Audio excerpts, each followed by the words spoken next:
ایک آپ کہیں کہ ایک ایسا جواب تھا امریکہ کو جس نے امریکہ کی ٹانگیں ہلا کے رکھ دی، جس نے امریکہ کو یہ سوچنے پہ مجبور کر دیا کہ اگر ہم اس جنگ کا حصہ بنیں گے تو ہمارا وجود بھی خطرے میں ہے۔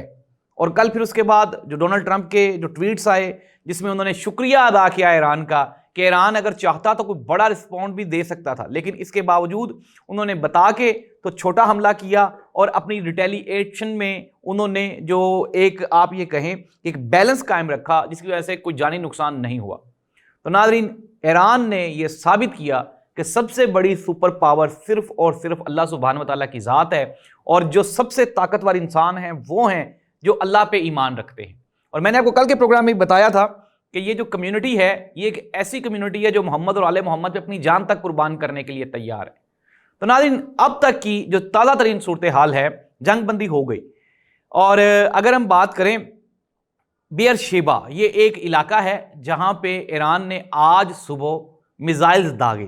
ایرانی گورنمنٹ اس کو ڈینائی کر رہی ہے، لیکن اسرائیلی اب جو میڈیا ہے وہ انٹرنیشنل میڈیا اس کو رپورٹ کر رہے ہیں۔ اس کارروائی میں بھی 4 اسرائیلی وہ ہلاک ہو گئے ہیں، اور دوسری جانب سے ایران بھی یہ کلیم کر رہا ہے کہ اسرائیل ان کے اوپر اسٹیل ڈرونز ابھی تک کنٹینیو رکھے ہوئے ہیں۔ میں آپ کو تھوڑا سا بتا دوں کہ ہو کیا رہا ہے۔ آپ کو یاد ہوگا پاکستان اور بھارت جنگ بندی ہوگی، ٹرمپ صاحب نے ٹویٹ بھی کر دیا، لیکن اس کے باوجود اسرائیل کے وہ ڈرونز جو کہ بھارت نے پاکستان میں چھوڑ رکھے تھے ان کو مار گرانے کے لیے پاکستان کو کم از کم 48 گھنٹے لگے تھے۔ 2 دن اس کے بعد بھی دھماکے ہم سنتے رہے تھے، فائرنگ کی آوازیں آتی رہی تھیں۔ وجہ کیا تھی کہ وہ ڈرونز آلریڈی فائر کیے جا چکے تھے۔ سملرلی ایسے ہی اب یہ جو ایران کی طرف سے میزائلز فائر کیے جا چکے تھے، اسرائیل کی طرف سے ڈرونز اٹیک کیا جا چکا تھا۔ اب کیا ہو رہا ہے کہ وہ جو ڈرونز ہیں وہ مار گرائے جا رہے ہیں، دوسری جانب سے جو ایرانی میزائلز تھے انہوں نے بیئر شیبا کو اٹیک کر دیا تھا۔ اس کے بعد جنگ بندی ہو گئی ہے۔ ناظرین، جنگ بندی تو ہو گئی، لیکن میں نے آپ کو بتا دیا کہ اس جنگ کا جو فاتح ہے وہ فارس ٹھہرا، ایران ٹھہرا، اور ایران نے یہ ثابت کر دیا کہ اس کو روکنا مشکل ہی نہیں، ناممکن ہے۔ اب نیا ایک ہوریزن اوپن ہوگا، ایک نیا افق ہوگا، نئی صبح ہوگی۔ ایران کے لیے بہت بڑی اپرچونٹی ہے۔ آپ کو پاکستان اور بھارت کی جنگ یاد ہے، پاکستان جو کہ کرائسس کا شکار تھا، جنگ کے بعد پاکستان کے لیے جو معاشی میدان میں اپرچونٹیز کریٹ ہوئی، اور پھر اس کے بعد جو سب سے بڑا جو خارجی میدان میں جو پاکستان کے لیے اپرچونٹیز کریٹ ہوئی وہ اوسم تھی، اعلیٰ تھی۔ امریکہ جو کہ پاکستان کو کرٹیسائز کر رہا تھا اس نے پاکستان کی تعریف کرنی شروع کر دی۔ مغرب کی منڈیاں پاکستان کے لیے اوپن ہو گئی، پاکستان کی معیشت میں بہتری آنا شروع ہو گئی۔ سملرلی ایران کے لیے ایک گولڈن اپرچونٹی ہے، ایران نے اپنی دھاک بٹھا دی پوری دنیا پہ۔ جو 2 سب سے بڑی طاقتیں جن کو نشہ تھا کہ ہم انڈیفیٹیبل ہیں، ہم انٹچیبل ہیں، ان کی اینٹ سے اینٹ بجا دی ایران نے، اور ناظرین اس سچویشن پہ ان کو لے آیا کہ اب یہ گھٹنے ٹیکنے پہ مجبور ہو گئے۔ اس جنگ کا نقصان انڈاؤٹڈلی ایران کو نقصان ہوا۔ ایران کے جو سائنٹسٹ ہیں وہ شہید ہوئے، ایران کے آرمی چیف شہید ہوئے، ایران کے جو پاسداران انقلاب کے کمانڈر ان چیف ہیں وہ شہید ہوئے، اور ایران کا جو جانی نقصان ہے وہ بھی بڑا ہوا۔ لیکن ناظرین، میں یہ کہتا ہوں کہ جنگ جیتنے کے لیے سیکریفائس کرنا، قربانی دینا، یہ کنڈیشن ہے، شرط ہے، اس کے بغیر آپ جنگ نہیں جیت سکتے۔ ایران نے، میں دوبارہ پھر کہہ رہا ہوں، دھاک بٹھا دیا مغرب پہ۔ ایران کی جو میزائلز ٹیکنالوجی ہے انڈیفیٹیبل ہے، 2000 کلومیٹر دور اسرائیل کو گھٹنے ٹیکنے پہ مجبور کر دیا، سوچنے پہ مجبور کر دیا، ان کی دوڑیں لگوا دی، صرف اور صرف اپنے جذبہ ایمانی کی وجہ سے۔ ناظرین، دنیا بدل رہی ہے، 21ویں صدی ہے، پاکستان اور بھارت کی صورتحال سٹل گمبھیر ہے۔ پاکستان کو اپنے لیے کوئی بہتر پالیسیز اپنانا ہوں گی۔ پاکستان کو سب سے پہلے جو انٹرنل جو ہماری پولیٹیکل پولرائزیشن ہے اس کو ختم کرنا ہوگا، اس کے بغیر کوئی حل نہیں ہے۔ ایران کے لیے میں نے پہلے بھی کہا کہ ایک مثبت اپرچونٹی ہے، ایران کو چاہیے کہ اب اکنومیکلی اپنے آپ کو لے کے آگے بڑھے۔ ایران نے اپنے جو اب تک کی جو تازہ ترین انفارمیشن سورسز کی انفارمیشن ہیں، ایران نے اپنے جو اٹامک سورسز تھے ان کو موو کر لیا تھا۔ نہ ہی تو ایران کا نقصان ہوا، ایران نے اسی لیے امریکہ کا بھی نقصان نہیں کیا، امریکہ کو بھی خوش کر لیا۔ ایران، اسرائیل اور امریکہ، ناظرین تینوں اپنی طرف سے یہ سوچ رہے ہیں کہ شاید وہ بہتر مقام پہ ہیں، لیکن نیتن یاہو اور ڈونلڈ ٹرمپ یہ دونوں بند گلی میں آ گئے ہیں۔ نیتن یاہو کے خلاف ڈیموکریٹس نے وہاں پہ مظاہرے کرنا شروع کر دیے ہیں۔ نیتن یاہو کے خلاف اسرائیل میں عوام سڑکوں پہ نکل آئی ہے، اور ناظرین امریکہ میں اب یہ مطالبہ زور پکڑ رہا ہے کہ ہمیں اسرائیل سے دوری اپنانا ہوگی۔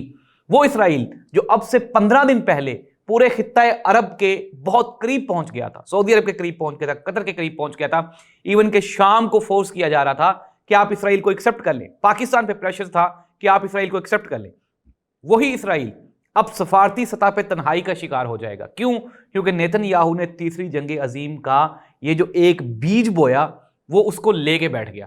اب ناظرین نیتن یاہو اپنے ملک میں بھی بدنام ہے اور پورے کے پورے خطہ عرب میں بھی بدنام ہے. کل جو سچویشن تھی جنگ بندی میں قطر کے اور لبنان کے وزیر اعظم نے اہم کردار ادا کیا. یہی وجہ ہے کہ اب یہ جو مڈل ایسٹ ہے یہاں پہ ایران کو چونکہ ایکسیپٹ نہیں کیا جا رہا تھا اس کی طاقت کی وجہ سے، اب یہی مڈل ایسٹ ایران کے شانہ بشانہ کھڑا ہوگا اور ایک نیا مڈل ایسٹ آپ کو نظر آئے گا. ناظرین وہ نیتن یاہو کا خواب جو گریٹر اسرائیل کا خواب تھا وہ تو پورا نہیں ہوا. اب غصہ کن پہ اترے گا؟ فلسطینیوں پہ اترے گا، غزہ کے لوگوں پہ اترے گا، جو شمالی بیلٹ ہے وہاں کے لوگوں پہ اترے گا، جو کہ وہ اتار بھی رہے ہیں. ہم نے دیکھا بھی، آپ کو بتایا بھی اپروکسیمیٹلی کوئی 60,000 کے قریب فلسطینیوں کو اب تک یہ شہید کر چکے. اٹ مینز دیٹ کہ آپ کمزور کو تو مار سکتے ہیں لیکن جب آپ کا سامنا طاقتور کے ساتھ ہوگا تو پھر آپ کی حالت یہی ہوگی جو ایران نے آپ کی اب تک کی. ناظرین آیت اللہ علی خامنائی صاحب نے پوری امت مسلمہ کو شکریہ ادا کیا، سلام پیش کیا. ایران کی گورنمنٹ نے پاکستان کا شکریہ ادا کیا. ایران ماسکو اور چائنا کے بہت قریب ہو گیا. اور اس کے ساتھ ہی ساتھ ناظرین ایک سوالیہ نشان اور بھی ہے کہ دنیا میں موجود جو 56 کے قریب جو مسلم کنٹریز ہیں ان میں سے کوئی بھی ایران کے ساتھ کھڑا نہیں ہوا، لیکن اس کے باوجود ایران نے یہ جنگ اکیلے لڑی اور جیت لی. OIC جو ہماری انٹرنیشنل اسلامک جو ہے کانگریس ہے، جو کانفرنس ہے، وہ کہاں ہے؟ وہ کیا کام کر رہی ہے؟ سعودی عرب نے جنرل راحیل شریف صاحب کی زیر صدارت جو ایک انٹرنیشنل اسلامک ایک فورس بنائی تھی وہ کہاں ہے؟ وہ کب کام آئے گی؟ یہ ایک سوالیہ نشان ہے. ناظرین ایران نے یہ ثابت کیا ہے کہ اصل جو حقدار ہیں جو مجاہد کہلوانے کے، جو مرد مجاہد کہلوانے کے، وہ ایرانی لوگ ہی ہیں. ناظرین اس دعا کے ساتھ کہ جو دنیا میں تبدیلیاں آ رہی ہیں یہ مثبت ہوں.